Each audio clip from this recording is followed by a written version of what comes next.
इस बार का यूपीएससी का प्री क्वालिफाई करना चाहते हैं तो I will say don't do mindless मॉक्स। कोई भी मॉक्स उठा के करने मत लगा करिए। वो सवाल एग्जामिनर के माइंडसेट से डिजाइन है क्या? वो सवाल एग्जामिनर के सबसे क्लोजेस्ट हैं क्या? क्या वो यूपीएससी के पैटर्न पर है? अगर नहीं है तो क्यों कर रहे हो? किस बात की प्रैक्टिस कर रहे हो?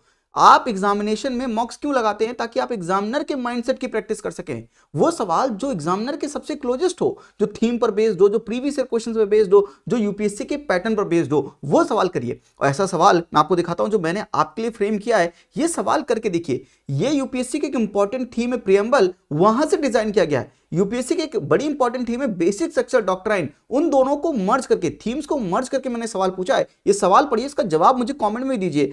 Based on UPSC pattern, consider the following statement. Statement 1 is court can singularly rely on preamble while giving a judgment, and the second statement is preamble is not part of the basic structure doctrine. आधे लोग तो यहीं खत्म हो जाएंगे क्योंकि conceptual understanding clarity ही नहीं होगी।